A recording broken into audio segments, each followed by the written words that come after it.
The morning sea was calm as June checked his oxygen levels. He worked at the Deep Ocean Research Station, 10 miles off the Korean coast. Every day, he studied the sea creatures that lived in these waters. Today was no different. System check complete. You are clear to begin your survey, Dr. June, said the computerized voice in his helmet. June nodded and pushed the button that opened the airlock. Cold water rushed around his dive suit as he swam out into the open ocean. The blue-green water was clear today. Sunlight filtered down from the surface, creating dancing patterns on the sandy ocean floor. Starting daily survey, June spoke into his recorder. Water temperature is normal. Visibility is excellent. He swam with steady movements, taking samples and making notes. After 3 years at the station, these surveys had become routine. June loved his work, but sometimes he wished for something exciting to happen. Today, his wish would come true. About an hour into his survey, June noticed something strange in the water ahead of him. The current was moving in an unusual pattern, swirling in a small area. Curious, he swam closer. "That's odd," he muttered. "Computer, are you picking up any unusual energy readings?"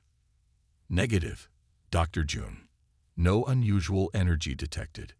The swirling water seemed to be centered around a small, dark shape. As June got closer, the shape moved. It was alive. "I see a small creature," June reported. "Unknown species. It appears to be in distress."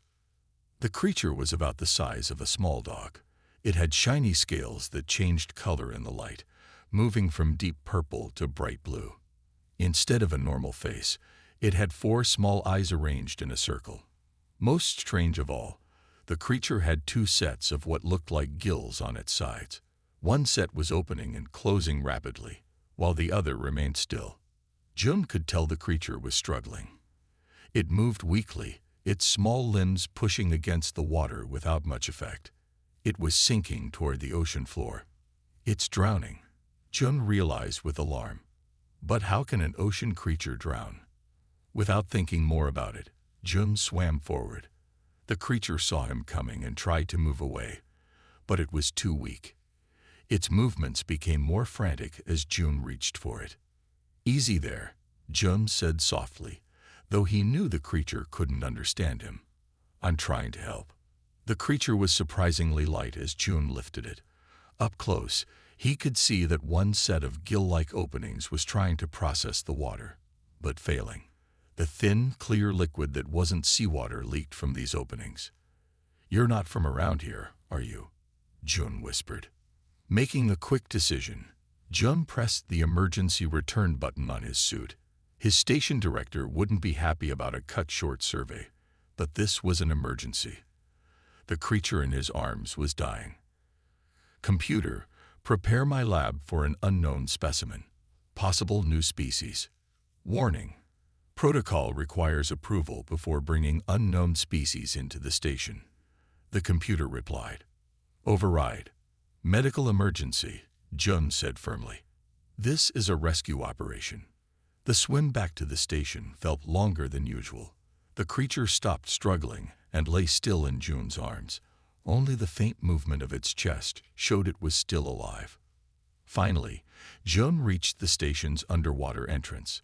The doors slid open, and he rushed inside with the strange creature. Once the chamber was sealed, water drained away, leaving them in the dry airlock. The creature's eyes opened wider. It made a strange clicking sound, and its body shook. "Hang on," June said. He ran through the inner door as soon as it opened, carrying the creature to his private lab. Inside, he quickly filled a tank with seawater and gently placed the creature in it.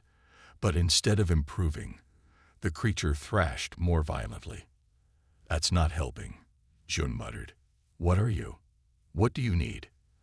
As if in response, the creature's eyes focused on June. For a moment, June felt a strange sensation in his mind, like someone was trying to speak to him without words. The connection broke when the lab door slid open, and Hannah, June's colleague, stepped in. "June, the computer said you triggered an emergency return. What's going? She stopped, staring at the tank.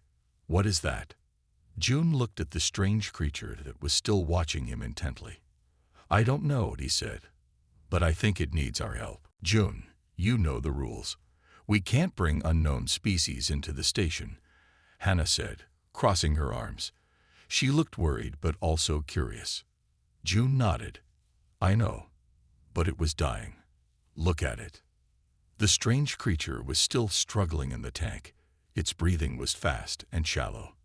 The four eyes blinked at different times, giving it an alert look despite its weak state. Hannah moved closer to the tank. I've never seen anything like it. Those scales, and four eyes, and two sets of gills, June added. He pointed to the sides of the creature. But only one set seems to be working. I think it can't process our ocean water correctly. As they watched, the creature's color changed from blue to a dull gray. It wasn't a good sign. We need to try something else, Jun said. He grabbed a smaller tank and filled it with fresh water. Fresh water. But if it's a sea creature, I don't think it's from our seas, Jum said quietly. Hannah's eyes widened. What are you saying?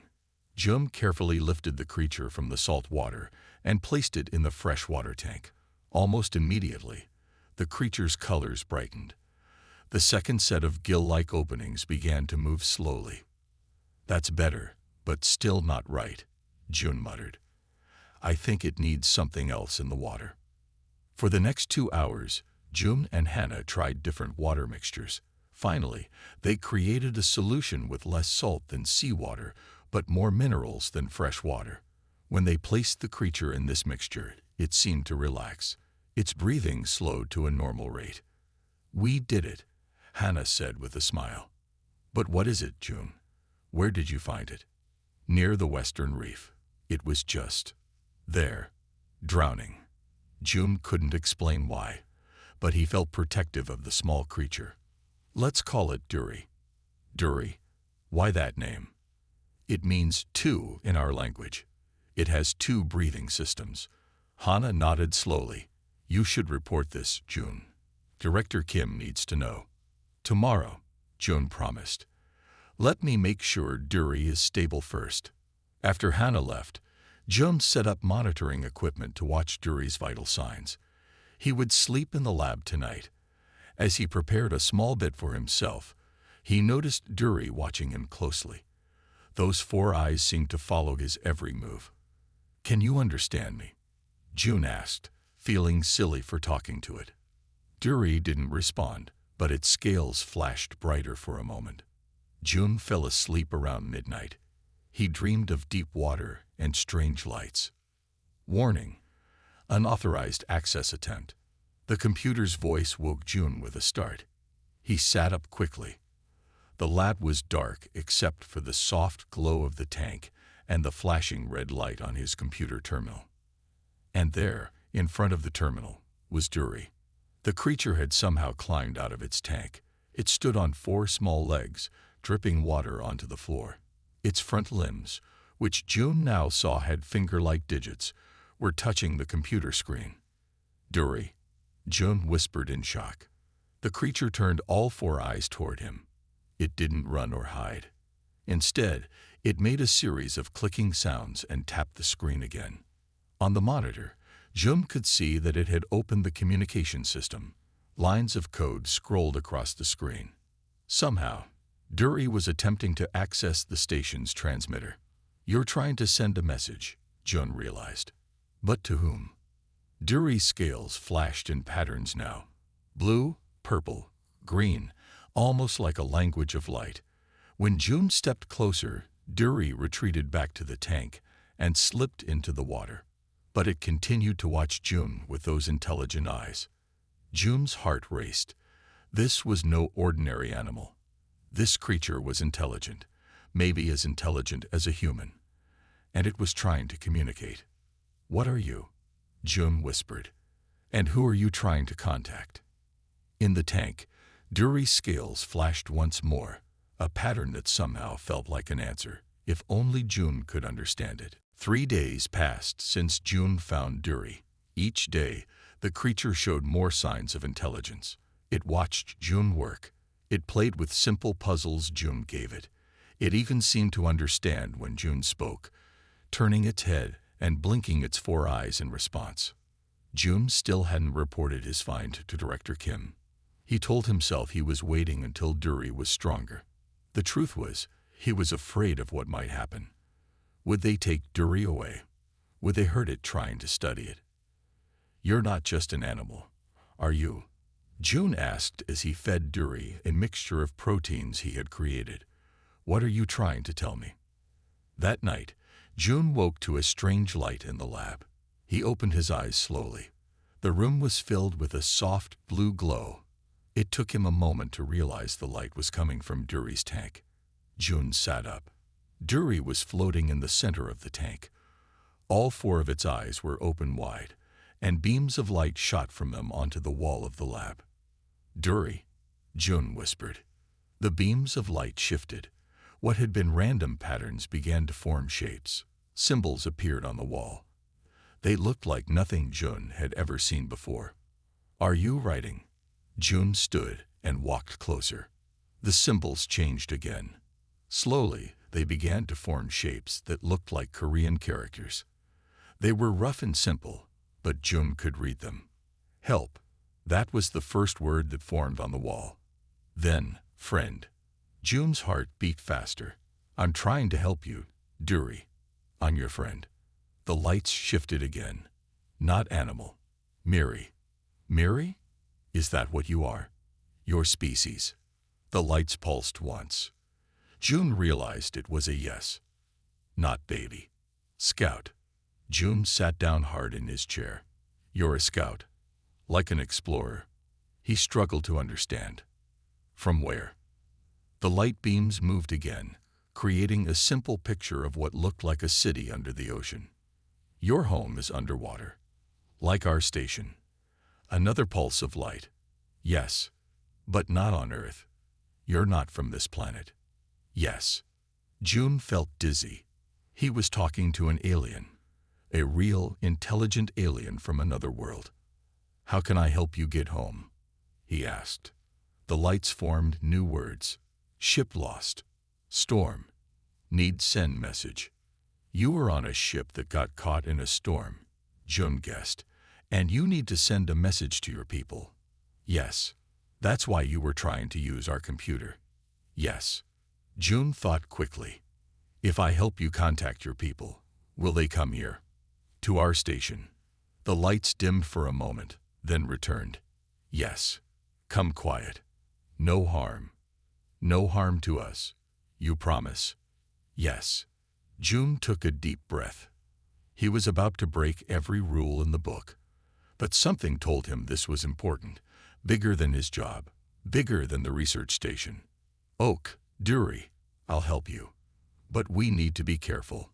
My people, they might be afraid if they knew about you." The lights formed one more message. "June, save Dury." Dury trust June.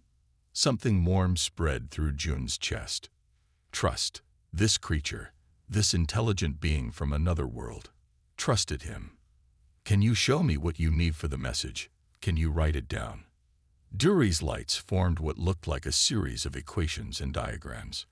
June grabbed his tablet and started copying them down. Just then, the lab door slid open. Hannah stood there, her eyes wide as she took in the scene. The light show, the strange symbols on the wall. June with his tablet. "June," she whispered, "what is going on?" June looked from Dury to Hannah and back. "Hannah, I can explain. Dury isn't just an animal. He's a visitor from somewhere else." Hannah stepped into the lab, the door closing behind her. "A visitor, you mean?" "Yes," June said. "I think we just made first contact." Hannah stood frozen, her eyes fixed on Dury. The alien's light beams had dimmed, but his 4 eyes watched her carefully. "First contact," she whispered. "You mean he's intelligent? From another world?" June nodded. "His people are called the Miri. They live underwater, like us, but not on Earth." Hannah moved closer to the tank.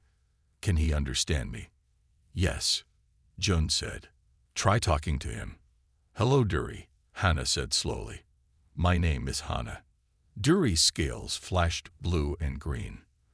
The light beams shot out again, forming Korean characters on the wall. Hello, Hannah. Friend of June. Friend of Dury.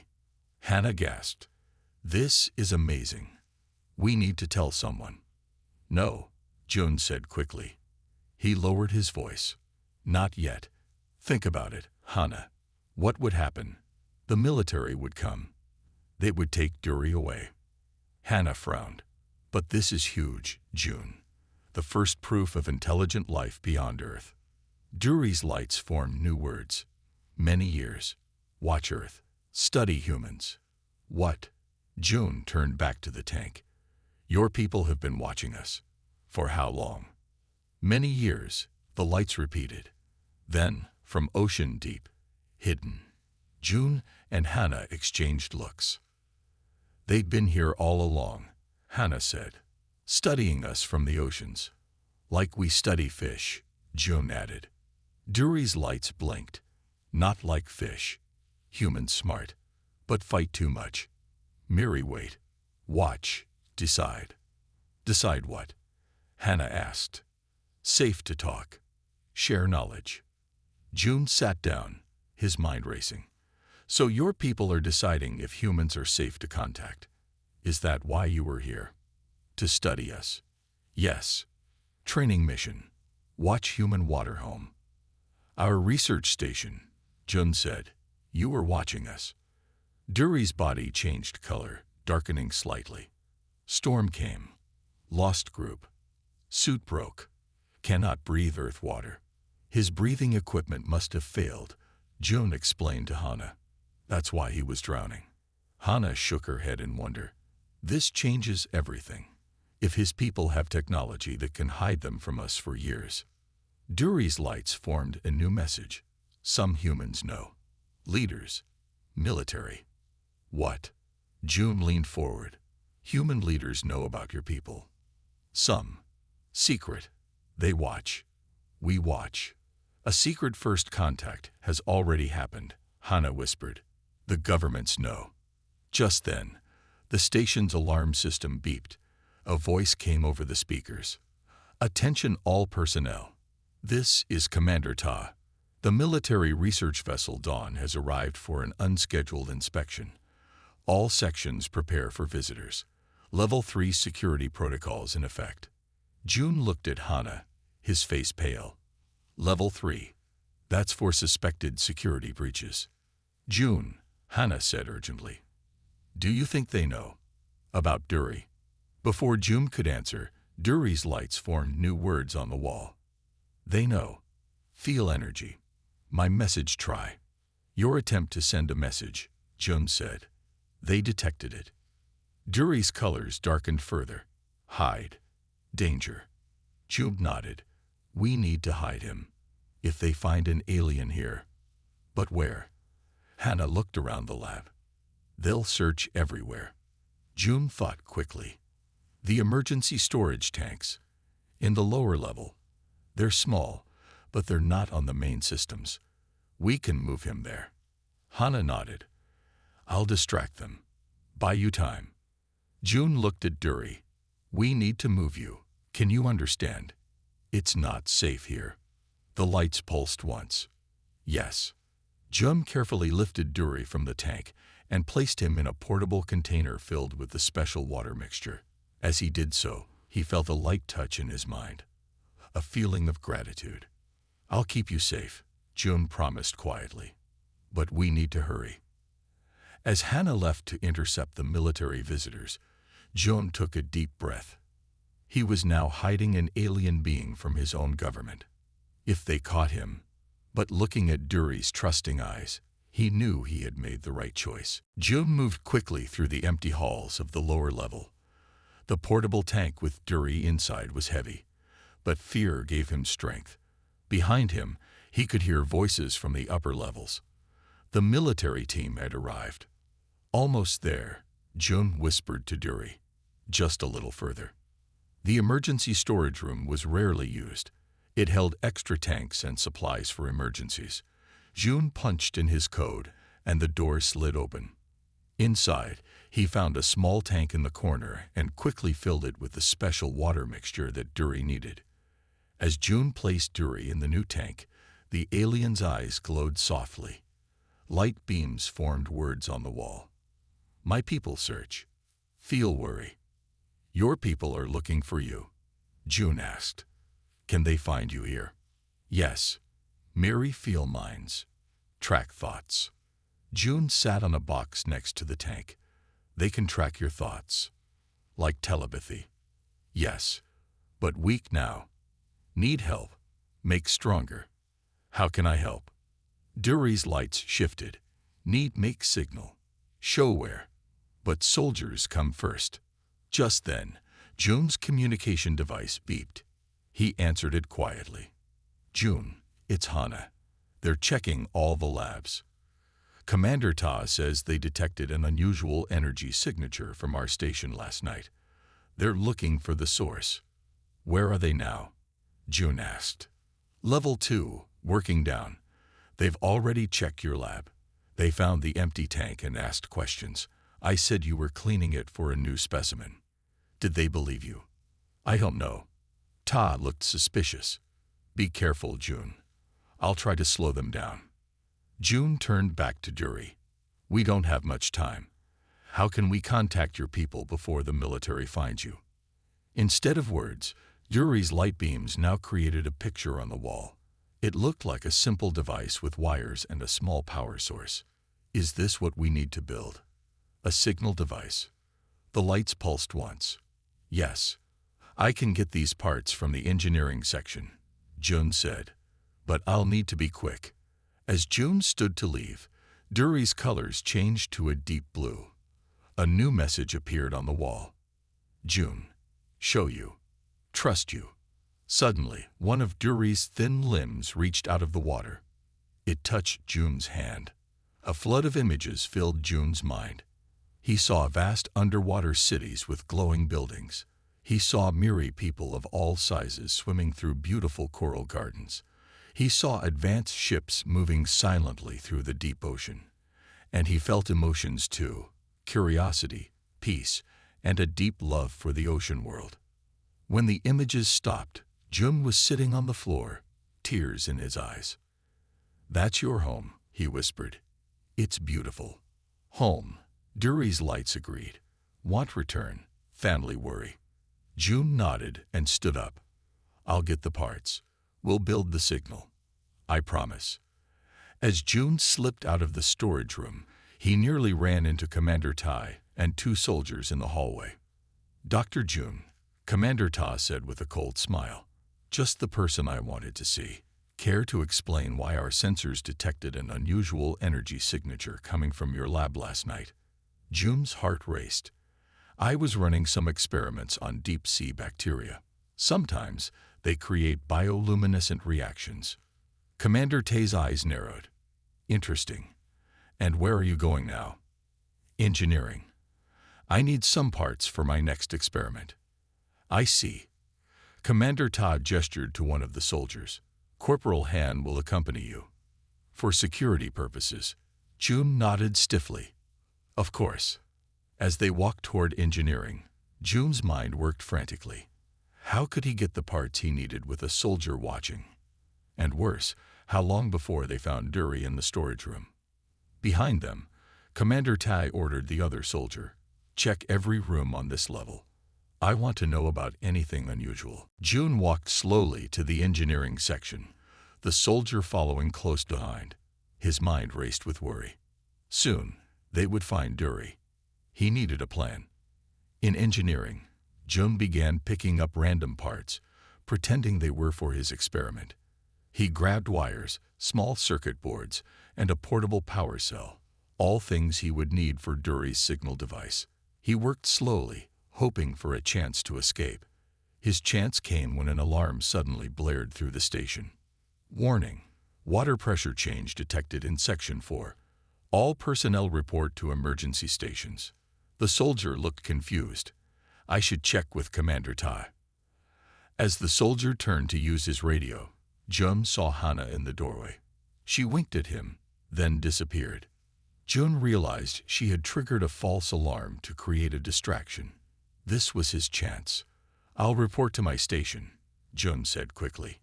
He grabbed the parts and ran out a different door before the soldier could stop him. Jun raced through the halls, taking a long route back to the storage room to avoid Commander Ta. When he finally reached the room, he found the door still locked. Good. No one had entered yet. But as the door slid open, Jun's heart sank. The tank was empty. Dury was gone. "Dury?" Jun whispered urgently. "Where are you?" A soft glow came from behind a stack of boxes. Jun moved them to find Dury hiding in a small puddle of water. The alien looked weaker. His colors faded. "You need water," Jun said, lifting Dury gently and placing him back in the tank. Dury's eyes glowed weakly. Light beams formed shaky words. "Soldiers come. Hide. Now make signal fast." "Yes, we need to hurry," Jun agreed. He quickly began connecting the parts he had brought, following the design Dury had shown him. As he worked, Jun heard voices in the hallway outside. They were getting closer. "Dury," Jun said quietly, "I can't finish the signal in time. We need to leave the station." Dury's lights pulsed with questions. "There's a small submarine," Jun explained quickly. "For emergency escapes. We can take it and go to the coordinates where your people are searching for you." Dury's colors brightened slightly. "Yes. Go deep. Find Miri." Jun finished a simpler version of the signal device. It wasn't as strong as the original design, but it might work at closer range. "We have to move now," Jun said. He put the device in his pocket and carefully lifted Dury into the portable tank again. Just as Jun was about to open the door, his communication device beeped.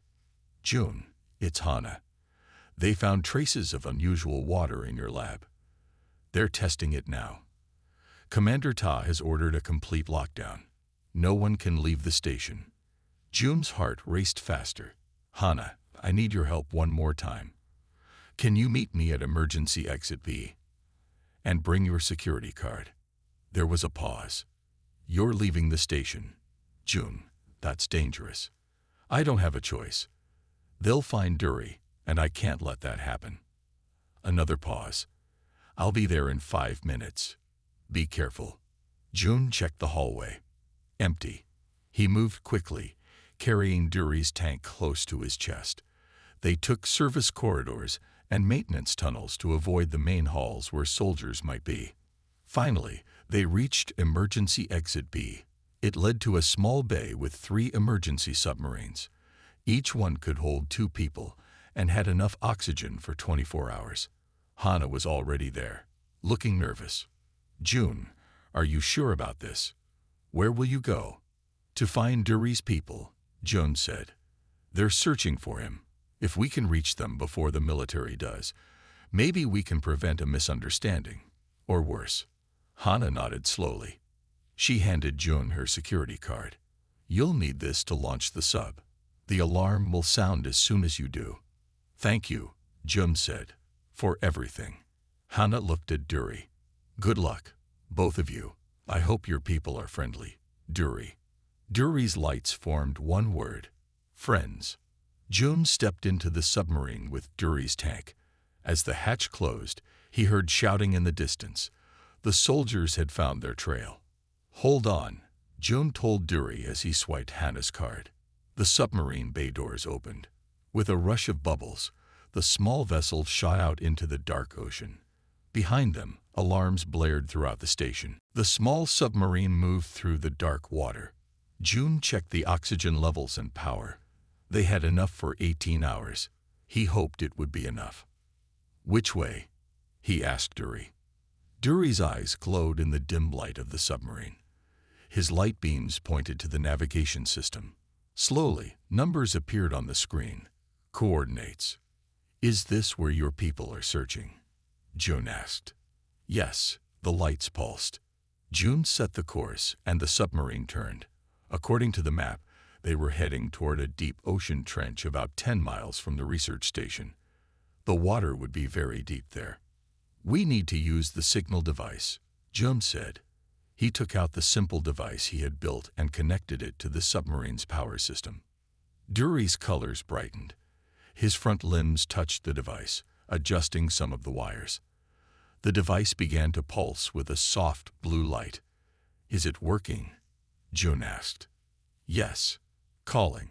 But slow. Need closer." The submarine's radar beeped. Jun looked at the screen and frowned. "Two vessels following us," he said. "Military ships. They're faster than us." Dury's colors darkened with worry. His lights formed words on the wall. "Go deep. Hide." Jun nodded and pushed the submarine downward. The pressure gauge began to rise as they went deeper. The military ships were surface vessels.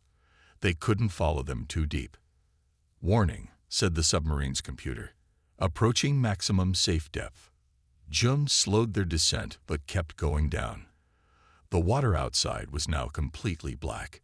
He turned on the submarine's lights, revealing strange deep-sea creatures swimming past.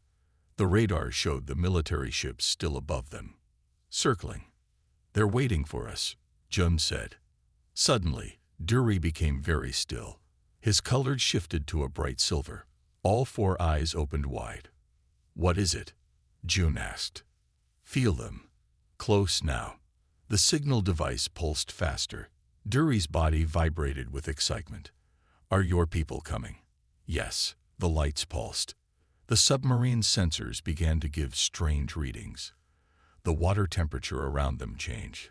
The electrical systems flickered. "Something's happening," Jun whispered. Outside the submarine's window, the dark water began to glow. Small points of light appeared. Like stars in the night sky, they grew brighter, moving closer together. The radar screen went blank. The submarine's engine stopped. "Don't worry," Jun told Dury, trying to hide his own fear. "The emergency systems will keep us alive." Dury touched Jun's hand. "No fear. They come. No harm you." The lights outside grew brighter until they formed a large circle around the submarine. Jun could now see that each light was a small floating object, like tiny glowing robots.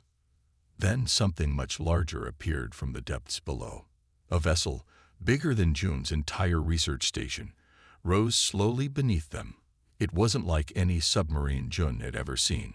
It seemed to be alive, with a surface that moved and changed colors like Dury's skin. "That's a Miri ship?" Jun asked in awe. "Yes." Dury's lights pulsed excitedly. The massive vessel opened what looked like a doorway.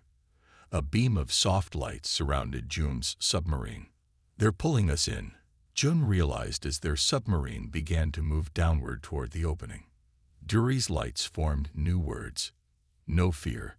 You saved Dury. They thank." Jun looked at his radar. The military ships were moving fast now, coming down as deep as they could. But they were too late. The small submarine entered the massive Miri vessel. The doorway closed behind them. Inside was a large, water-filled chamber. Other Miri moved toward them in the water, their bodies glowing with bright colors. "What happens now?" Jun asked, his voice shaking slightly. Dury's lights formed simple words. "First real meeting. Humans. Miri. You first, Jun." Jun took a deep breath as the submarine settled on the floor of the chamber. He was about to become the first human to officially meet an advanced alien civilization. And it all started because he saved a drowning alien pup. The hatch of Jun's submarine opened with a soft hiss. Water did not rush in as he expected. Instead, a bubble of air surrounded the opening. "They created an air pocket for me," Jun realized. He looked at Dury. "Will you be okay in the water out there?" Dury's lights flashed. Home water. Good for Dury. Jun carefully lifted Dury's portable tank and climbed out of the submarine. The bubble of air moved with him, keeping his head and shoulders dry while his legs went into the water. It felt warm, not cold like Earth's oceans. Several Miri swam toward them. They were like Dury but larger, with more complex patterns on their scales. One Miri, with beautiful silver and blue colors, swam closer than the others. Duri's lights pulsed rapidly, excited communication that June couldn't understand. Then Duri jumped from his tank into the water.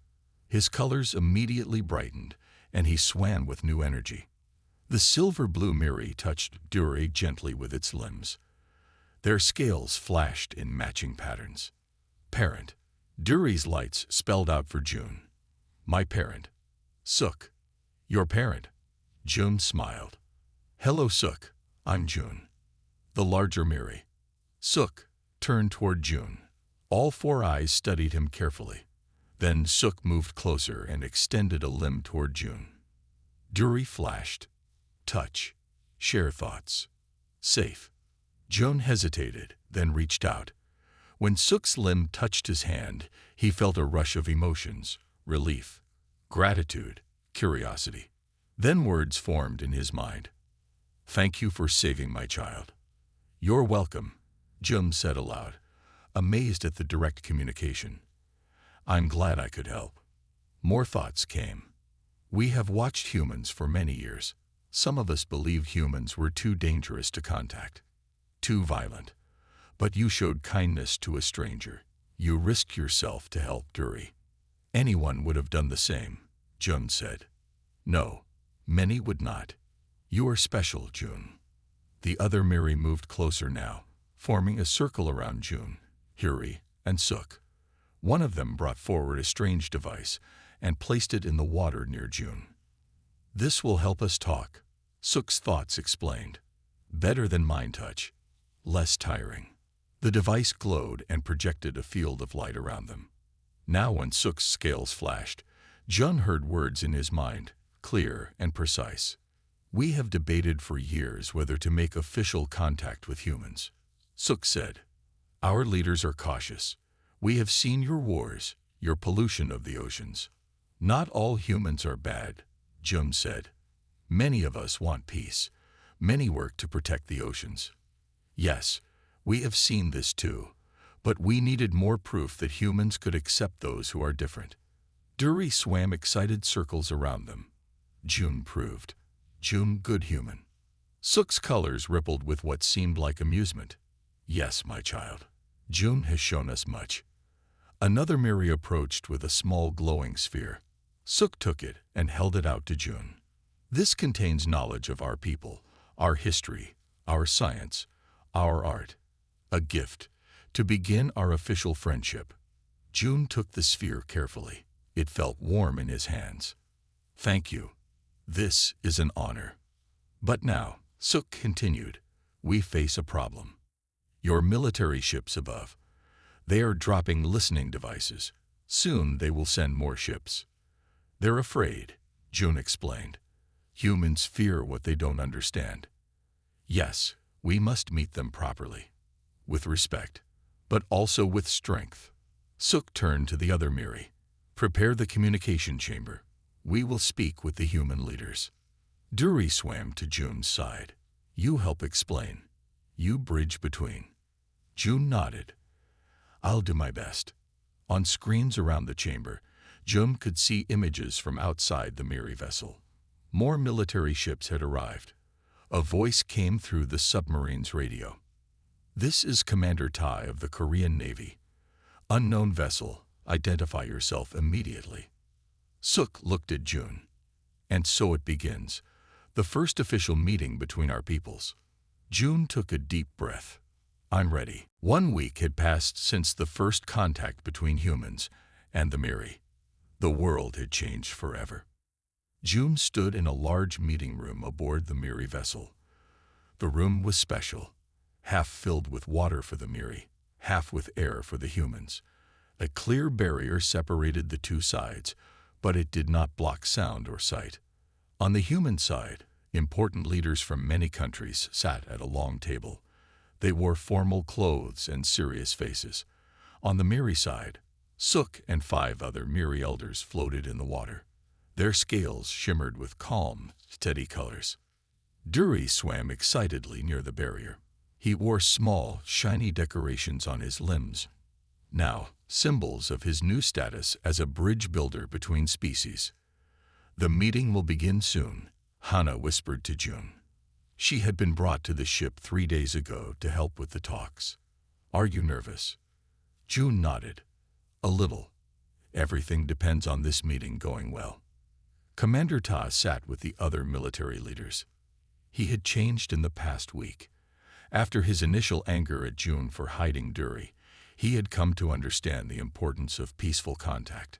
Now he worked to keep other military forces calm. "All rise," announced a human official. "The first interspecies cooperation summit is now in session." As the human leaders stood, the Miri elders changed their body positions to show respect. Suk moved forward and activated the translation device. "Greetings, people of Earth," Suk's voice came through clearly. "We have lived in your oceans for centuries, watching and learning. Today we begin a new chapter between our peoples." The human leader from Korea spoke first. "We thank the Miri for peaceful contact. We have many questions, but first, we wish to honor the one who made this meeting possible." He turned to June. "Dr. June, please step forward." June walked to the center of the room, standing before both humans and Miri. "1 week ago," the leader continued, "this scientist saw a strange creature drowning and chose to help. That simple act of kindness has opened the door to the greatest discovery in human history." Dury swam to the barrier near June. His lights spelled out words that the translation device shared with everyone. "June saw me as a person, not a thing. He risked everything to help me." Suk joined Dury at the barrier. "For many years, we watched humans damage the oceans we call home. We saw your wars and pollution. Some Miri believe humans were too dangerous to contact." The room was silent as Suk continued. "But we also saw humans working to protect ocean life. We saw your art, your music, your desire to explore and learn." Dury's experience with June showed us that humans can see beyond differences. "You can show kindness to strangers." One of the human leaders spoke. "We admit our mistakes. Many of our actions have harmed the oceans, but with your help, perhaps we can do better." Suk's colors brightened. "That is why we are here. To share knowledge. To help heal the oceans we both depend on." The meeting continued for hours. The Miri offered to share technology to clean the oceans and produce clean energy. The humans offered to create protected zones where both species could study and work together. As the meeting ended, Jun found himself standing with Dury and Suk in a quiet corner. "What happens now?" he asked. Suk's scales flashed softly. "Now the real work begins. We need someone who understands both humans and Miri. Someone both sides trust." "Me?" Jun asked, surprised. "Yes," Suk replied. "Will you be our first ambassador?" Before Jun could answer, Dury touched his hand. Images flowed into Jun's mind. Beautiful underwater Mira cities, humans, and Miri working side by side, new discoveries and friendships. "A future we can build together," Dury's lights spelled out. Jun smiled. 1 week ago, he had been a simple marine biologist doing routine work. Now he stood at the beginning of a new chapter in human history. "Yes," he said, "I would be honored." Dury spun in happy circles, his scales flashing bright colors. And it had all started because Jun had saved what he thought was just a drowning animal, but turned out to be so much more.